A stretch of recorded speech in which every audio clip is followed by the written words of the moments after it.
सोलापूरच्या वैरागमधील अनुदानित आश्रमशाळा, सोलापूरचे सर्व नियमित शिक्षक आणि शिक्षकेतर कर्मचारी हे जिल्हाधिकारी कार्यालयासमोर आमरण उपोषणास बसलेले आहेत।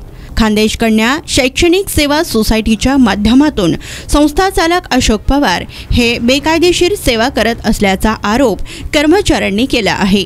दरम्यान सोलापूर जिल्हा प्रशासनाने याची दखल घेत संबंधितांवर कारवाई करावी अशी मागणी हे कर्मचारी करीत आहेत। नमस्कार, मी विनोद चपाथोरे, माध्यमिक शिक्षक अनुदानित आश्रमशाळा वैराग, तालुका बार्शी, जिल्हा सोलापूर। आम्ही आज या ठिकाणी सर्व कर्मचारी आमरण उपोषणास यासाठी बसलेले आहोत की खानदेश कन्या स्वर्गीय स्मिता पाटील शैक्षणिक सेवा सोसायटी शिरपूर तालुका शिरपूर जिल्हा धुळे या संस्थेचे अध्यक्ष माननीय श्री अशोक आधार पाटील, कार्याध्यक्ष समाधान दिगंबर शेलार भाऊ व समाधान पाटील या संस्थेच्या पदाधिकाऱ्यांकडून मोठ्या प्रमाणात भरती प्रक्रिया बेकायदेशीर करण्यात आलेली आहे।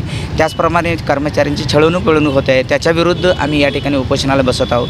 त्याचप्रमाणे या संस्थेच्या अध्यक्षास व संस्थेस एकात्मिक आदिवासी प्रकल्प कार्यालय सोलापूर येथील प्रकल्प अधिकारी तथा अन्य कर्मचाऱ्यांचं मोठ्या प्रमाणात संगनमत असल्या कारणास्तव ही अशा प्रकारची बेकायदेशीर भरती या ठिकाणी झालेली आहे।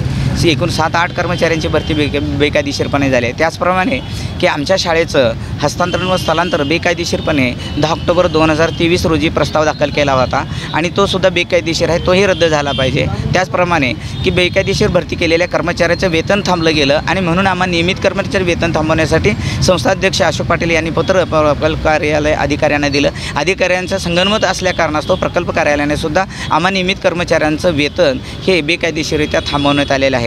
त्याचप्रमाणे जर अशा प्रकारे संस्था छळवणूक करून व शाळेला कसल्याही प्रकारची भौतिक सुविधा नाही अशा प्रकारचा आयुक्त नैना गुंडे मॅडम यांचं नोटीस पत्र आहे, तरी शाळा बंद झाल्यास, विद्यार्थी संख्या कमी झाल्यास सदर शाळेचं हस्तांतरण स्थलांतरण सोलापूर जिल्ह्याबाहेर होता कामा नये व त्याचप्रमाणे समायोजन आम्हा सर्व कर्मचाऱ्यांचं सोलापूर प्रकल्पांतर्गत व्हावे अशा प्रकारच्या आमच्या मागण्या आहेत। त्याचप्रमाणे सदर संस्था ही आम्हा सर्व कर्मचाऱ्यांना दमदाटी करून की सोलापूर प्रकल्प बाह्य बदली व त्याचप्रमाणे ठाणे विभाग बाह्य बदली धुळे या प्रकल्प कार्यालयात व प्रकल्प नाशिक अप्पर आयुक्त यांच्या करण्याचं आम्हाला दमदाटी केली जात आहे। तर अशा प्रकारची प्रकल्प बाह्य विभाग बाह्य बदलीसुद्धा करण्यात येऊ नये आणि संस्थेच्या अशा बेकायदेशीर कृत्यास कारवाई करण्याची कारवाई व्हावी आणि त्यांच्यावरती 420 अंतर्गत गुन्हे दाखल होण्याची सुद्धा प्रक्रिया व्हावी व त्याचप्रमाणे प्रकल्प कार्यालयातील जे अधिकारी याच्यामध्ये दोषी असतील त्यांची विभागीय चौकशी करण्याची कारवाई व्हावी अशा प्रकारची आम्ही विनंती करत आहोत। या मुद्द्यांचं पूर्ण होईपर्यंत आम्ही या ठिकाणी बसलेले आमरण उपोषणास बसलेले 12 कर्मचारी मागे हटणार नाही आहोत। त्याचप्रमाणे प्रकल्प कार्यालयाकडून फक्त 2 अधिकारी म्हणजे लिपिक वर्ग आले आणि आम्ही तुमची चौकशी करतो अशा प्रकारचं निवेदन केलेलं आहे, पण याच्या अगोदर 3 उपोषण जवळजवळ 2-3 उपोषणं झाले, त्यावेळीसुद्धा अशाच प्रकारचे त्यांनी निवेदन केलं होतं, चौकशी काहीच केली नव्हती। आताही तसंच करणार आहे आणि म्हणून येरे मागल्या असं होऊ नये म्हणून आम्ही आमरण उपोषणास बसलेलो आहोत। शासनाने आमच्या मागण्यांचं जे न्याय मागण्या आहेत आणि शासनाची फसवणूक होणार आहे याच्यामध्ये जर अशा गैरप्रकार भरती जर प्रक्रिया जर अन्वये जर आपण वेतन अदा केलं तर ते वेतन अदा होऊ नये त्यांची बेकायदेशीर कर्मचाऱ्यांची, परंतु नियमित कर्मचाऱ्यांचे ते तात्काळ वेतन होण्यासाठी कारवाई करावी विनंती आहे।